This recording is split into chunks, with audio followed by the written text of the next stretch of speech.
Word stuffing. It's natural sounding. That's hopefully going to get that person to click on this particular website. Let's turn our attention to the URL. So we want to make sure that the URL is basically taking into account best practices. So if we take a look at this particular URL here, it doesn't necessarily look as attractive as we would like. So first of all, I don't understand some of it. So that makes it unpleasant, boring, and messy, to say the least. So you want URLs that, basically are clean and understandable. So in other words, we want to make them SEO friendly. Because if they're SEO friendly, somebody understands the URL, then they're likely going to click on it. So the old rule of thumb is if you can read the URL, then the search engines can read the URL. So here are some tips for creating friendly URLs for SEO. Make it readable. You want to include the target keyword in the URL. So if it's dried figs, the URL should include dried figs. If it's dried fig recipes, make sure it's dried fig recipes. Now avoid using too many subdirectories in the URLs. So we want to keep it as close as possible to the root directory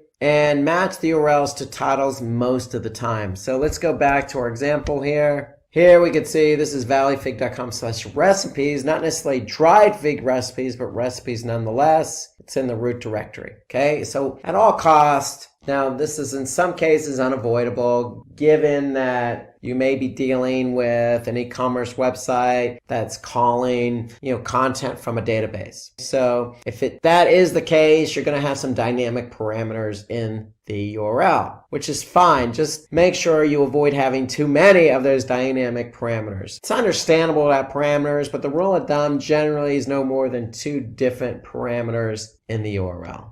So prefer to create short URLs. That's really the way to go. The shorter, the better is the rule of thumb. And, if you're going to break up the URL, then use hyphens instead of underscores. It's just cleaner. It's a more understandable. Search engines tend to read it a little bit easier if it's hyphen.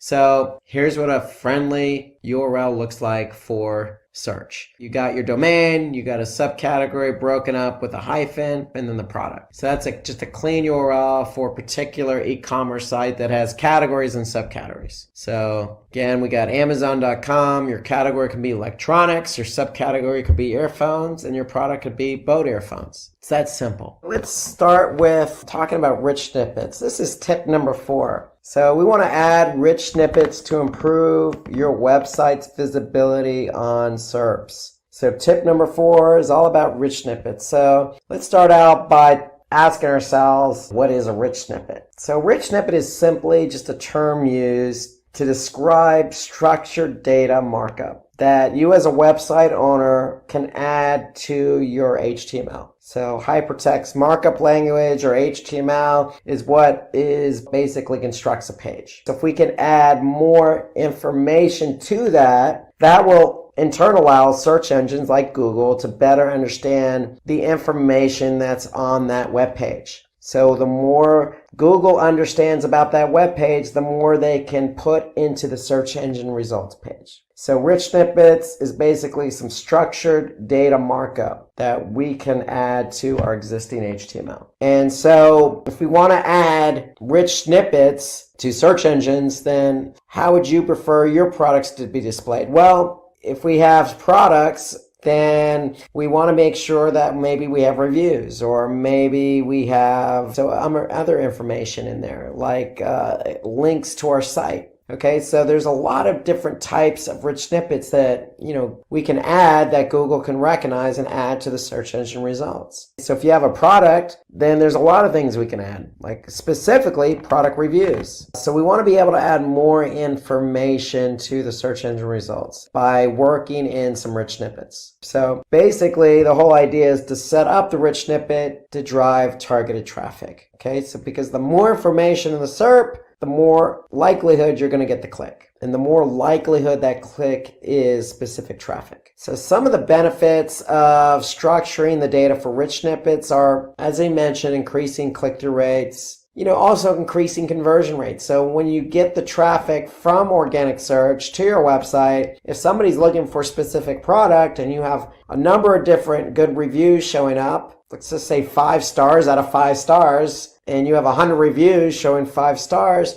then, somebody's probably going to take some trust in your brand, and your conversion rate probability is going to go higher. It also helps improve your search engine visibility because you're adding more information. So in other words, the more Google knows about your page, the likelihood it's going to rank that page. And it's more likely that that information that's contained in that rich snippet is going to get featured in either the knowledge graph, which is that graph on the right side, or in a featured snippet, which usually shows up at the top of search engine results. So in other words, the more information you give Google, the more they can use that information on their search results page. And there's no disagreeing that the more information that you have in your search engine result, the likelihood of getting more traffic increases. So for rich snippets, you could always start with images. So some of the common properties that you can add to your product page, if you have a product page, or just the page itself, is an image. You can always start there. You can always add a description.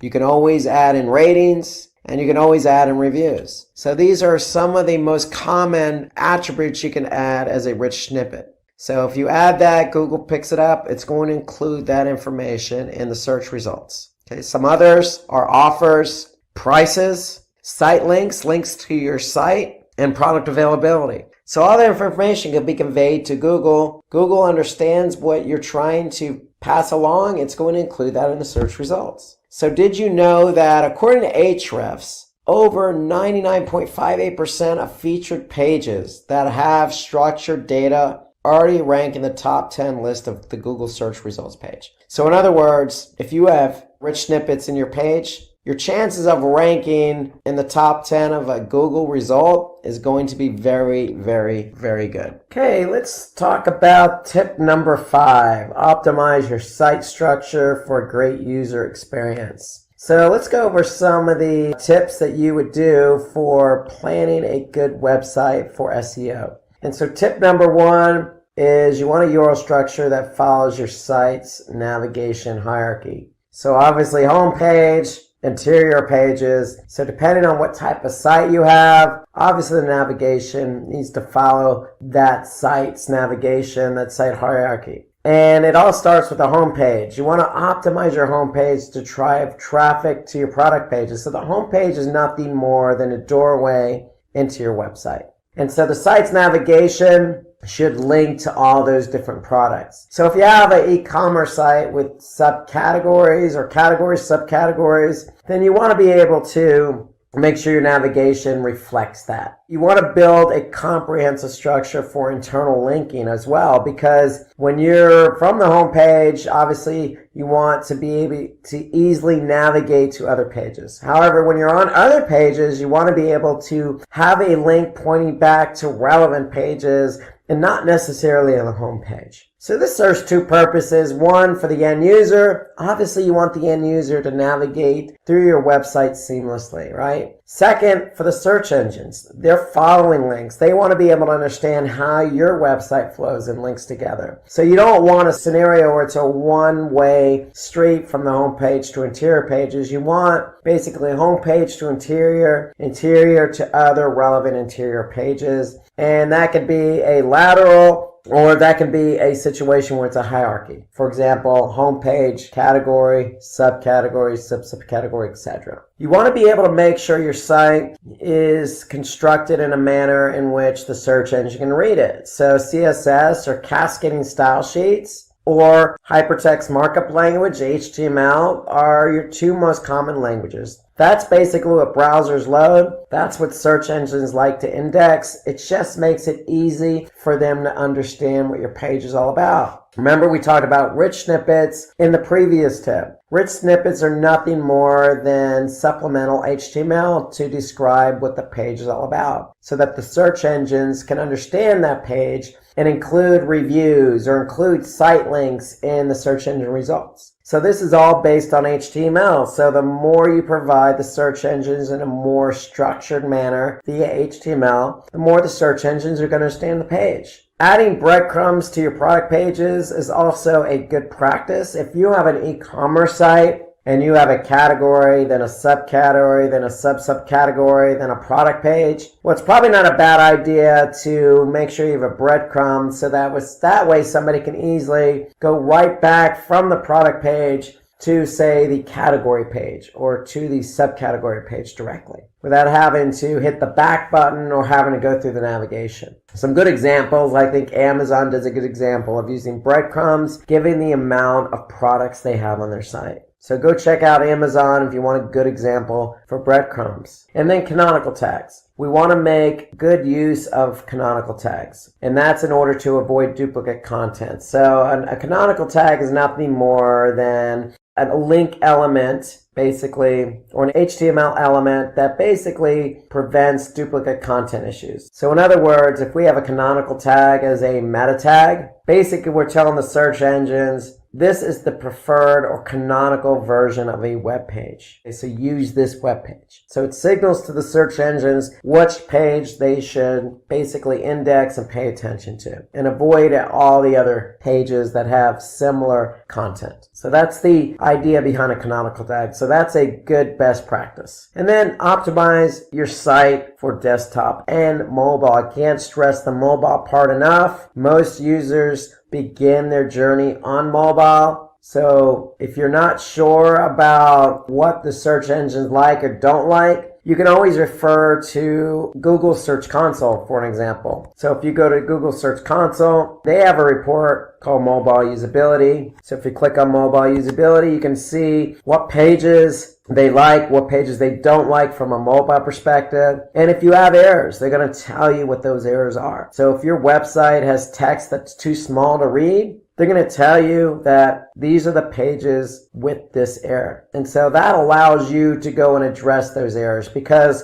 from a Google perspective, if a page has a mobile usability error, then Google will not index that page. So leverage Google Search Console to get a sense of what type of errors your site has from a mobile perspective. You also want to prefer to keep your checkout page simple. So again, from an e-commerce perspective, you want to keep the checkout page as simple as possible for obvious reasons. You want the end user to have a good experience, and you obviously want the conversion. So when I say keep a checkout page simple, really now with today's technology, you can create a one-page checkout process. You want to optimize your sitemap. So when we talk about sitemaps, we want to make sure that it's a file, an XML file that basically includes all of our URLs. And we can then turn around and give that sitemap to the search engines. So if you have a sitemap in XML, make sure you go to Google Search Console. So if I go to Google Search Console and I click on sitemaps, I can just simply tell Google where my sitemap is located. And when they recognize that sitemap, they're going to be able to basically index the URLs from that sitemap. So we could see here how many URLs they discover and how many they index. So make sure you create the sitemap in an XML format, submit the sitemap via Google Search Console, and then you can go back and see how many pages they've indexed versus how many you've submitted. And you want to make sure that sitemap is dynamic, meaning anytime you publish a URL, that URL is added to the sitemap. Fixing broken links. So broken links is not something you want, but it's something every website has. It's unavoidable.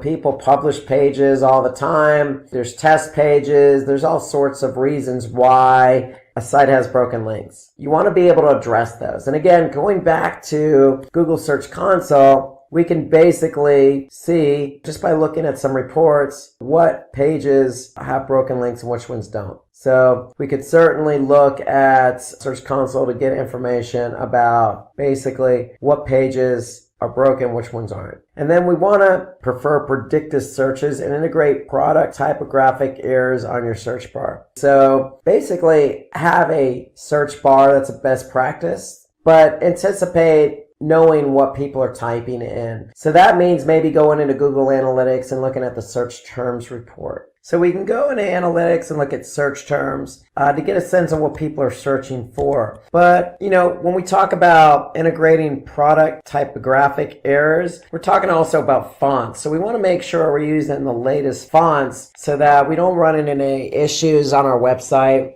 people not being able to read based on a specific font that you're using. And then as a best practice, what I found, and this is not necessarily for everyone, but using a live chat widget sometimes helps. In fact, I would even go beyond sometimes, most of the time, again, depending on your business, but I see most businesses now have live chat enabled. And so basically having live chat enables somebody who has a question to immediately reach out to somebody versus picking up the phone versus sending an email. It's just instantaneous gratification in some ways. So inserting live chat on a website is more common practice than not nowadays, given it lends to a better user experience. Tip number 6, improve your page speed and reduce the bounce rate. So let's talk about page speed and how page speed correlates with higher bounce rate if it's a high page load. And so according to Crazy, page speed is an important overlooked SEO tactic because for every second delay in page load can result in 11% fewer page views, 60% decrease in customer satisfaction, 7% decline in conversion rate. So,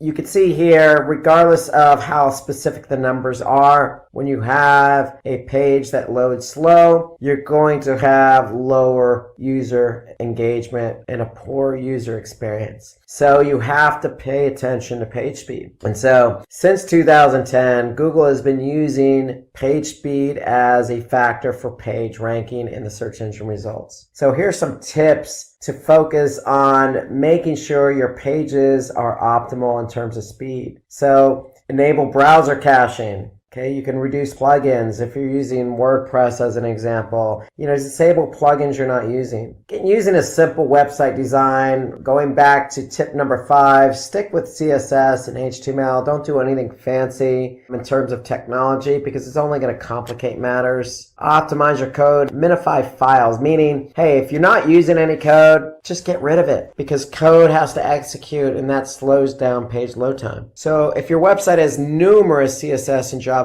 files, basically minify and combine them. And that's what we're talking about there. You don't necessarily need a lot of, JavaScript on your page. You can leverage Google Tag Manager or, other features that help minimize the number of JavaScript files you have. And so you can also get some of these ideas by going into Google Analytics. So in Analytics, under behavior, under site speed, under page timings, you can basically see how quick each page loads. And then if you click on speed suggestions right below page timings, what happens is Google's going to actually give you some suggested ways to increase speed. So if we let this report load, we'll be able to see some speed suggestions per page. And so here you can see, for example, the home page has an average page load time of 4.89 seconds. You can see right next to that, we have page speed suggestions, 7 total. So if we click on that, basically what it's going to do, it's going to launch another Google product called Page Speed Insights. And what Page Speed Insights is going to do is it's going to analyze the page in question, whether that be the home page or an interior page. And what they're actually going to do is not only analyze the desktop version of your website, but also the mobile version. And so now we can see opportunities to improve our page speed by making sure the images are properly sized, making sure server response time is changed. Again, defer unused CSS, not using CSS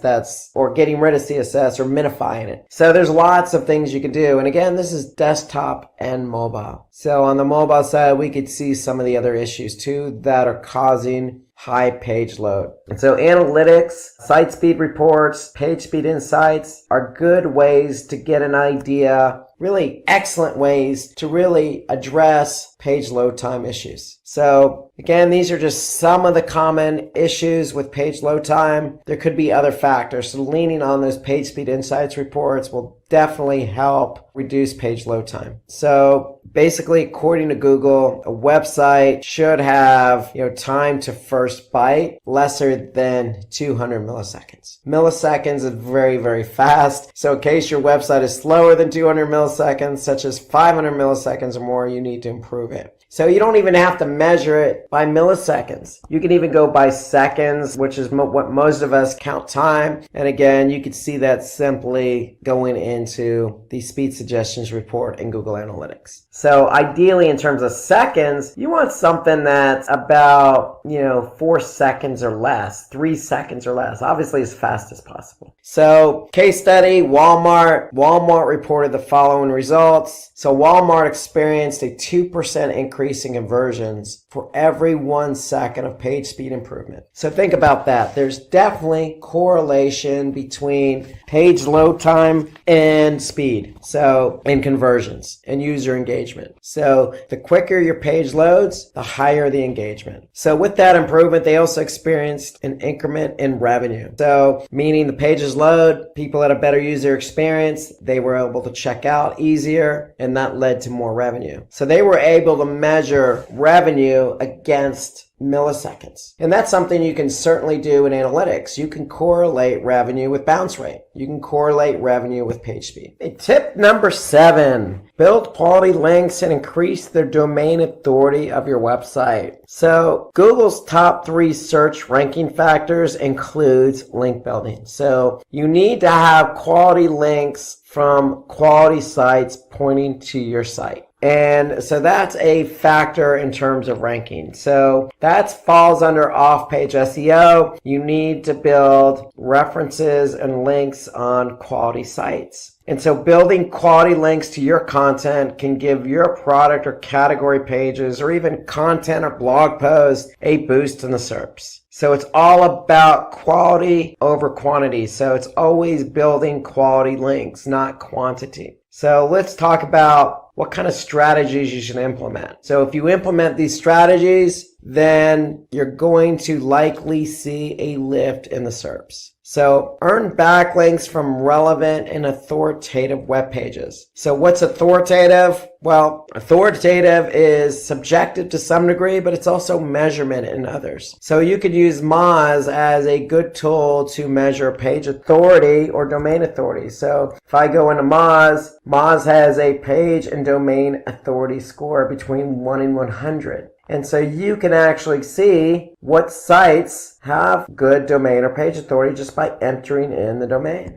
So relevant, you obviously want to rank to something that's relevant. So if you're in the food industry, something food related. You want to promote your content regularly on social media. So social media, I always consider it a low-hanging fruit when it comes to backlinking. There's so many different social media platforms available. Facebook, LinkedIn, Twitter. There's so many varieties from images to Pinterest and Instagram to video, being YouTube. So there's lots of ways to get your content out on social media that will allow you to not only promote your brand, build a community, but also establish a reference back to that page. You can opt for guest blogging. Okay, so you can reach out to another blogger and blog on that platform. And it can be reciprocal as well. A blogger can certainly, blog on your platform and have a link back, and it works both ways. Influencer marketing. So influencer marketing is working with somebody who has a large amount of followers who can influence those followers to, mention you in a hashtag, link to your particular product or brand, or even drive traffic to your site. So you want to take advantage of social media platforms and start your own page as well. So Facebook's a good example. It could be having a YouTube channel. If you're into video, you can certainly set up a YouTube channel, build a following around YouTube as well. So always start your own page if that's the platform of choice. The last thing you should do is set up a page on social media and not keep it updated. You could certainly participate in forums. You can participate in other websites like Quora or Reddit that's very, content-based, content-driven, user-driven. I always recommend starting your own blog. Blog is a good way to not only generate content, but it's a good way to incorporate different types of content. So you could set up different types of content and categories. It's a good way to incorporate different assets like images and video. It's a good way to get users engaged by having comments or having social share buttons. It's a good way to leverage that content onto other social media platforms. So there's lots of benefits to blogging. Very few cons. The only con would be a time constraint. But it's better to have one blog post in 1 month consistently than not blogging at all. So getting listed on high quality link directories like Yahoo directory is still a way to add a link from a high quality site. And then make use of broken link building. So again, on the last tip, we mentioned Search Console. Search Console certainly has reports available for you that allow you to see what pages on your site are no longer there and allow you to see what pages they're linking from. Okay? You can also do testimonials. There's lots of ways to generate quality links. In a way, you almost have to get creative, but creative in a way that's going to generate quality, not quantity. Quality is the key. So even if it's one source, whether that be somebody else's blog, so be it. As long as it's quality, that's what counts. Today, we're going to cover search engine optimization, interview questions and answers. So thanks for joining again, and here's how it's going to work. So if you have any questions to these questions or answers, feel free to just comment right below this video and we'll get back to you as soon as possible. We're going to go through a series of questions and I'm going to answer those questions for you. Okay, so the first question that you might be asking in an interview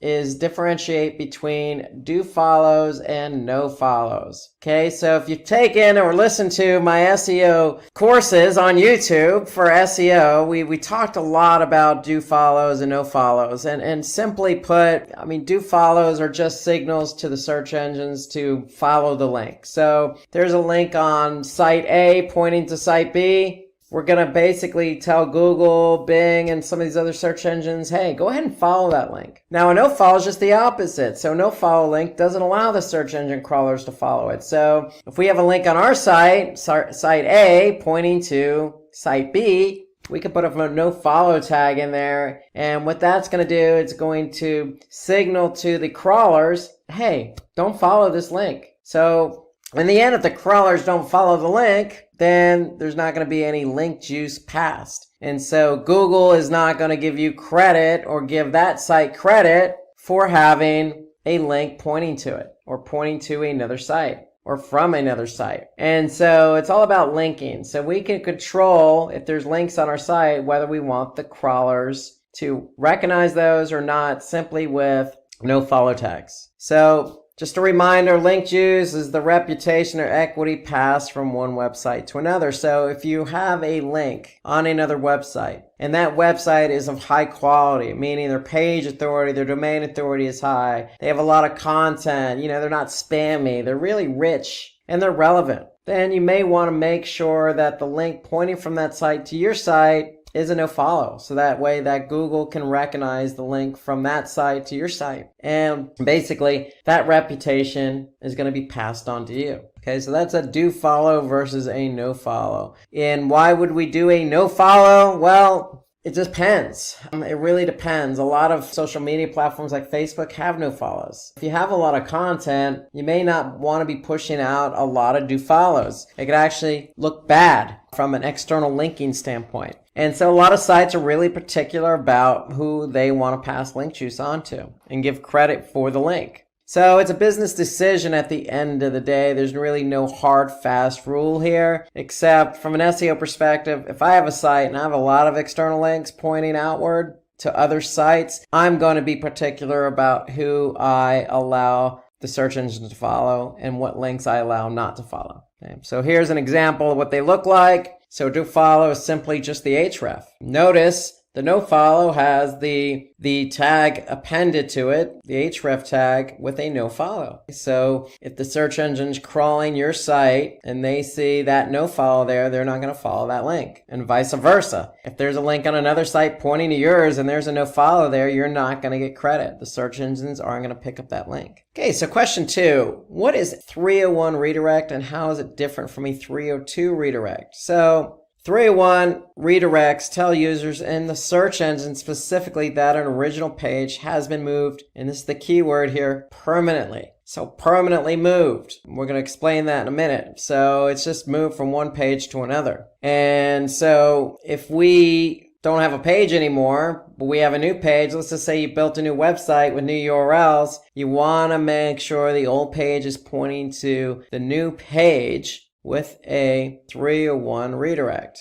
So if a 301 redirect is permanent, then a 302 is temporary. So we want the search engines to recognize that we have 301 permanent redirects in place. Why? Because if we have temporary, then it might alert Google to not keep that page in its search engine rankings because it's temporary. So why would Google want to keep a temporary page or even a page that is pointing to another page on a temporary basis? So they may remove both pages from its index. Okay, but if we have something permanent in place, Google may say, okay, this page is permanently linking to another page or redirecting to another page. Therefore, it's stable, it's permanent. We're going to keep that new page in the index and eventually remove the old page. So really, something permanent is more stable in the eyes of the search engine. Something temporary may not be as stable in the eyes of, say, Google. And if they don't see it as stable, then they may remove both pages from the index. Okay, so the idea is we want to be found in Google Search Index, and we get it. Sometimes pages go away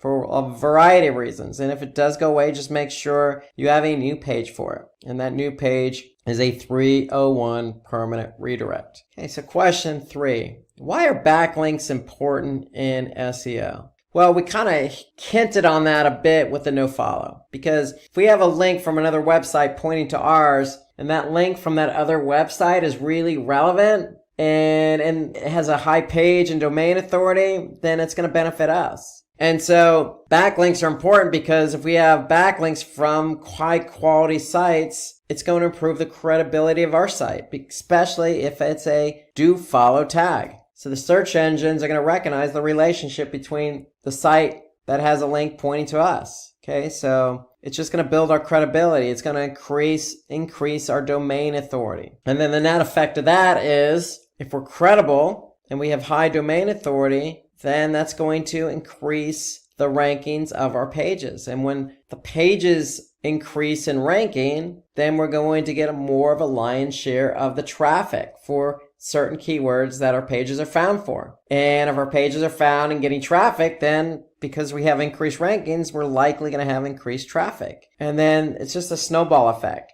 So more traffic leads to more engagement and conversions. So the whole idea for SEO is, remember, you have an on-page strategy and an off-page strategy. Building external links is part of an off-page SEO strategy, and we want to make sure that we are relevant in the form of a link or in the form of content on other high-quality sites. Being on a high-quality site only benefits us because, again, it increases our domain authority. Google sees us as more relevant. Therefore, our pages are going to benefit by ranking higher, and therefore, when we rank higher, we get more traffic. So it's a snowball effect. So having backlinks is important because it snowballs all the way through to conversions. Okay, so what are the best practices to rank your videos on YouTube? This is a great question, really great question. Given the importance of videos, especially with SEO, because videos are found. YouTube in itself is a search engine. So if we have a video, how are we going to get it to rank on YouTube? Well, first things first, you never want to put a video out there and want it to rank if it's not engaging or informative. So make sure you go ahead and follow the best practices of having engaging and informative content in your video. Now, once you have that video in place, you want to optimize it. And then some of the key factors for optimizing the video are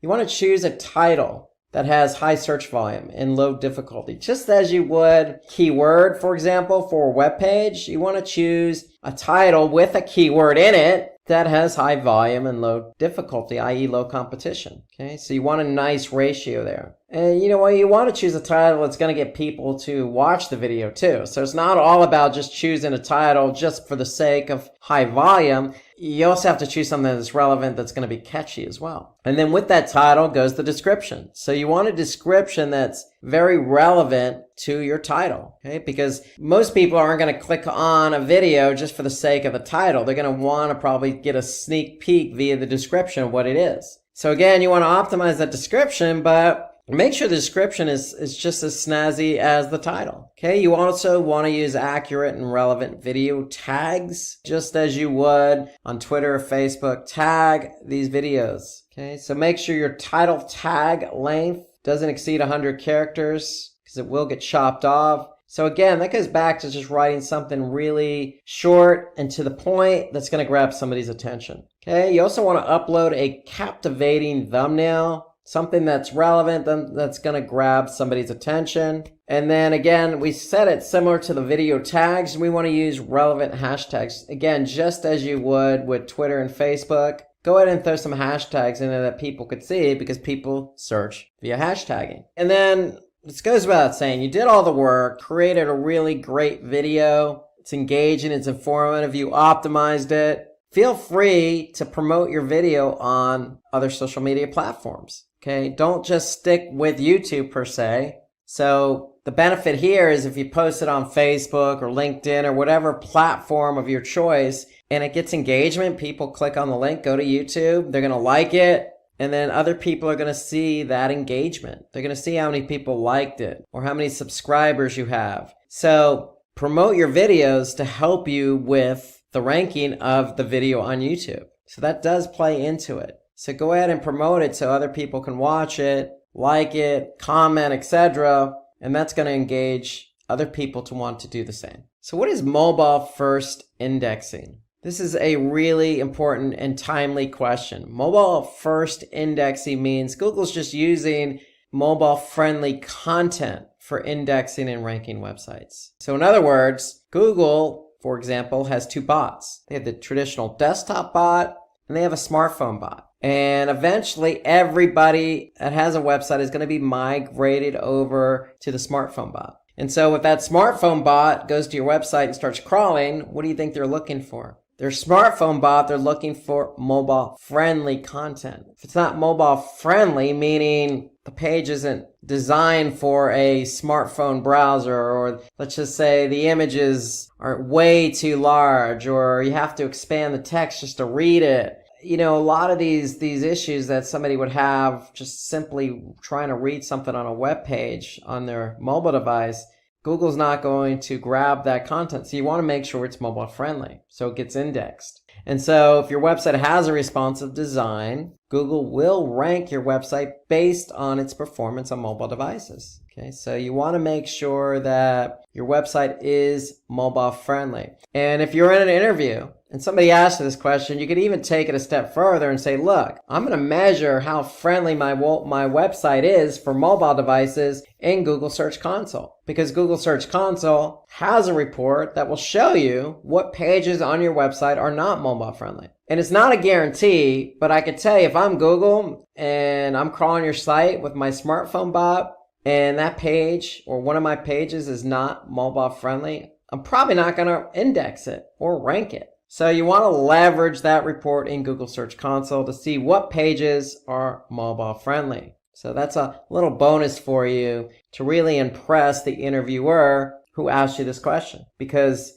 how are you going to know if one of your pages is mobile friendly or not if you don't look at a report? So keep an eye on Google Search Console's mobile usability report. Okay, number 6. List down the most important local SEO ranking factors. Okay, so organic local ranking is just as important as anything else in organic search. Because if you have a local business, you want to use the likes of, say, Google My Business to show up when somebody types in, looking for a florist or, looking for a coffee shop. So what you want to do is you want to create a web page for every product and service. Okay? You also want to opt for your business listings on Google My Business. And there are plenty of other local business directories out there like Yelp, for example. Or Bing even has one. So go ahead and also make sure you have a business listing as well. But since Google in the United States has a huge market share, you want to start with Google first. You want to update your NAP citations on your website,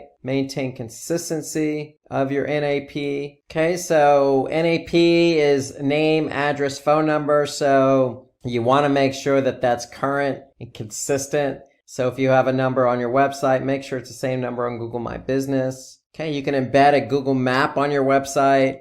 You could certainly optimize the meta tags and content, not only on your web pages, but within your Google My Business directory. So you can add your business to other local directories, like I mentioned, Yelp. And then also, just as important, opt for reviews and ratings. Okay, so the more reviews you have, the better off you are. Okay, so I always say this with local search. 3 of the main factors in showing up for local search on, say, Google is obviously the keyword. The second is the proximity of where that person is. And then third is the reviews. So you can't really control the proximity, but you can control the keyword and you can control the reviews to some degree. So work hard at getting reviews for your business, but at the same time, you can certainly work in some keywords, let's just say for your product and service pages on your website, but also you can translate that over to Google My Business. Okay, so working in those keywords, making sure your number, your address, your name, they're all consistent.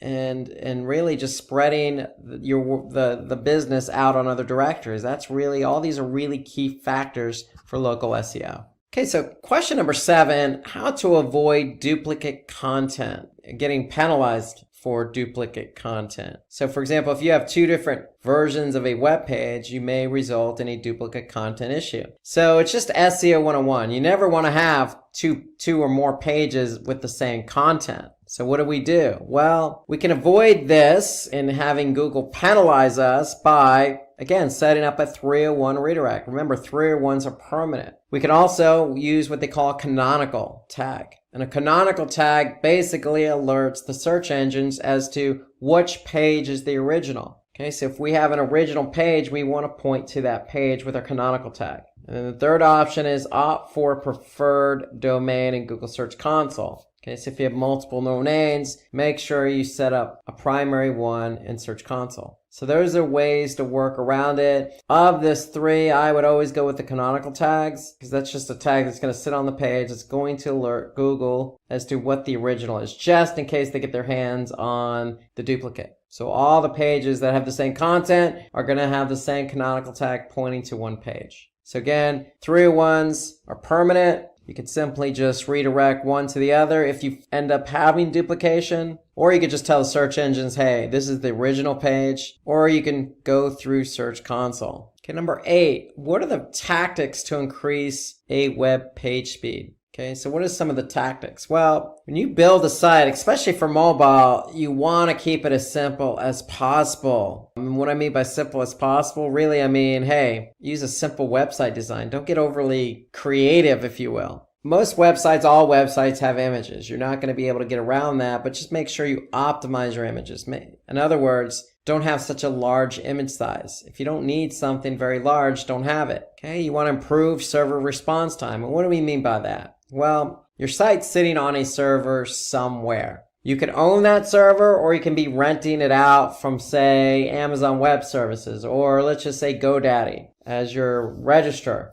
They also have web hosting. Well, if you have it on, say, GoDaddy's server, you may be sharing that server with other businesses. And at certain times of the day, other businesses may get a lot of traffic and suck up a lot of bandwidth. What is that going to do? That's going to reduce the server response time for your site. And so you want to make sure you have an idea of, what server your web page or website is on. And you want to be able to have some control over that. Because if your server response is slow, that's going to slow down everything else in terms of loading in the browser, and that's not going to be good for SEO. Okay, optimize your code. We mean by optimize, minifying. When we say minifying, we mean get rid of some of the redundant code. If you have CSS, get rid of the JavaScript you're not using. So that's what we mean by optimizing code. Reduce redirects. Okay, ideally, you just want to have one redirect in place. You don't want to create a daisy chain, so to speak, of redirecting and redirecting after that. That's never going to bode well, and it's going to slow things down as well. Enable browser caching. So if you enable browser caching, basically, if somebody comes back to the page they've been on, say, 2 days ago, they're probably going to see a cached version of that page. And then opt for the content delivery network as well. So these are some of the ways to reduce page speed. Now, if you're curious about the page speed of your website, you can always go to Google's Page Speed Insights tool. And all you have to do is just Google Page Speed Insights, or even just something generic like Google Page Speed. And you're going to get this tool, Page Speed Insights. And all you need to do is just plug in a URL. When you plug in the URL, Google is going to analyze the URL for both mobile and desktop. And so here we could see Google gives a score. So we could see the score for mobile and we could see the score for desktop just by clicking on desktop. And so here I could see some of the issues that the site may be having in terms of page load time for their desktop. If I flip over to mobile, here I can see some other issues. For example, they have a server static assets with efficient cache policy. Now, if you're not sure what the heck that means, you can always just click on it and you can see some specifics here. Or you can just always Google it as well. Here you got to reduce the impact of third-party code. Okay, so that's another thing. Reduce JavaScript execution time. So again, going back to some of the comments we made about coding. Okay, sometimes too much code or code not functioning as well as it should will tend to slow down the site. Okay, so you can use Page Speed Insights. You can always get a glimpse of how pages are loading simply by also going to, for example, Google Analytics. Under Behavior, okay, you can go to Site Speed. And if you click on Overview, okay, what Google does is they do a sampling of pages over time. And in this case, based on 89 page views, they have an average page load time. And so you can get a sense of how quick specific pages load your site overall simply by looking at the Site Speed Overview report in Google Analytics to get a sense of how quick your pages are loading. Now, there are certain factors that do affect load time. So obviously the way the page is built with the code, the images, etc., but also the browser. Each browser loads differently. Okay, so you want to take a look at it by browser, also by country. Every country has a different network. Okay, you can be in the United States and have worse network service than you do, say, in Ivory Coast in Africa. Okay, so it really depends on the network you're on. So, and also the page. Every page is built differently. So you want to get a sense of what pages are loading quicker and which pages are not. You can simply just go to page timings in Google Analytics and you get a sense of what pages do not load fast and which ones do. And maybe hone in on the pages that aren't loading fast and address those pages first. Okay, so you have two tools at your disposal, one Google Analytics and one Page Speed Insights. Okay, so let's look at question number 9 here. So when should an individual target short tail and long tail keywords? Okay, so remember short tail are usually 1 to 2 keywords, very broad in nature. Long tail keywords are maybe 3, 4 keywords in a query, or maybe an entire sentence. Those are considered long tail keywords. So usually short tail keywords have higher volume, but also higher competition. Longer tail keywords usually have lower volume, but also lower competition. But the great thing about long tail keywords, the conversion rate will tend to be a little bit higher than, say, a short tail because it's less vague and more specific. So you can use short tail keywords if you're trying to drive a lot of visitors because those keywords are going to be vague or broad in nature. Long tail keywords are used for targeted pages such as product pages and articles. So if you have a specific product with a long name, you can certainly optimize that page for that product name. Again, the product name may have low volume, but if somebody types in exactly that product name, you show up,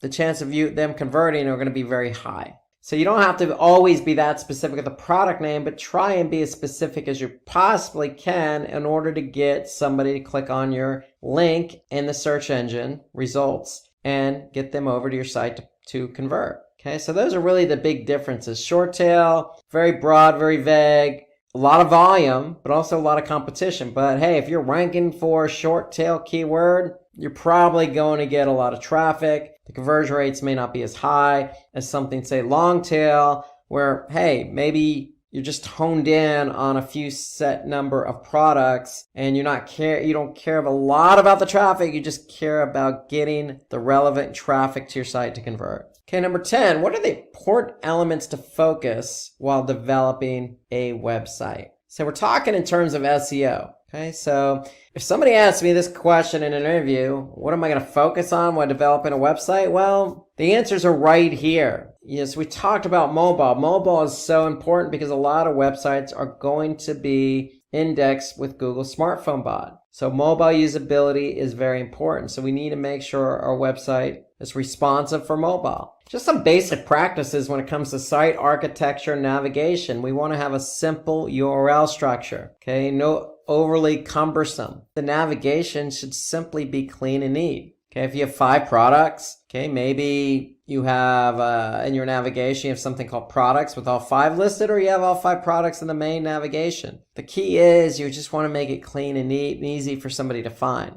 The rule of thumb is if it's good for the end user, it's probably going to be good for Google. But if it's complicated for the end user, it's probably going to be complicated for Google. You always want to create a sitemap. Now, what is that sitemap? A sitemap is simply just a formatted file that includes all your URLs and assets, your images and your videos.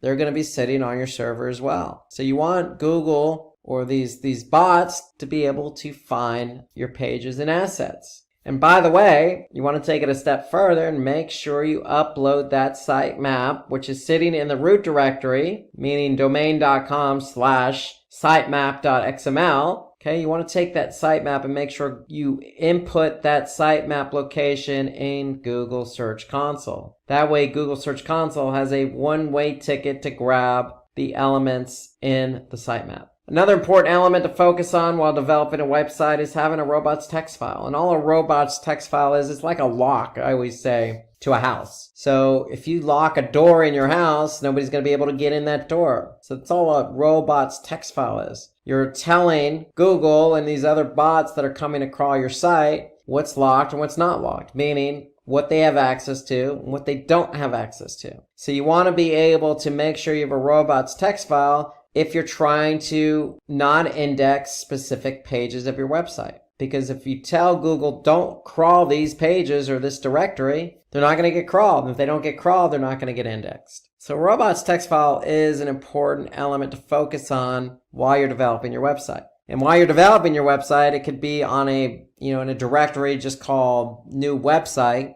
So you probably want to have new website as the directory in the robots text file, and just to let Google know, don't go into this directory because it's my new website. I'm not ready to go live yet. So you don't want it indexed. So there are a lot of reasons to have robots text files. That's the main reason. Sitemap, you want Google to get these pages and assets quickly. Okay, you want to make sure that your site architecture navigation is in order. You want to make sure your site is mobile friendly. And you also want to make sure you have content on your website. That's the key, because that's what's going to keep people on the website and engaged. And when I say content, I don't necessarily just mean words. I also mean videos. I also mean images, something interactive. Okay, you want to keep people engaged. That's the key behind it. Trust me, if an end user finds your site engaging, Google is likely going to find your site engaging. Okay, so those are good brownie points to bring up if somebody asks you this question in an interview. So just a recap here, it's important to have a better site structure so that bots can easily access and index the content. Okay, with a responsive design, helps to make your website mobile friendly and user friendly. Would also increase the amount of time a user spends on your website, which may improve your site's ranking. Sitemap is simply just a file that helps search engine bots to understand the structure of the website. Okay, how many pages are on your website and where are they located, along with the videos and images. Okay, and then the robots text just instructs the search engine crawlers to understand what pages should not be indexed. Okay, this is simply just a text file, and it's added to the root directory. Again, think like a door, think of a lock. Okay, you can lock whatever doors you want in your house. Think of it that way. And with that, we have come to the end of this video on SEO full course. I hope it was informative and interesting. If you have any questions about the topics covered in this video, please ask away in the comment section below. Our team will help you solve your queries. Thanks for watching, stay safe and keep learning.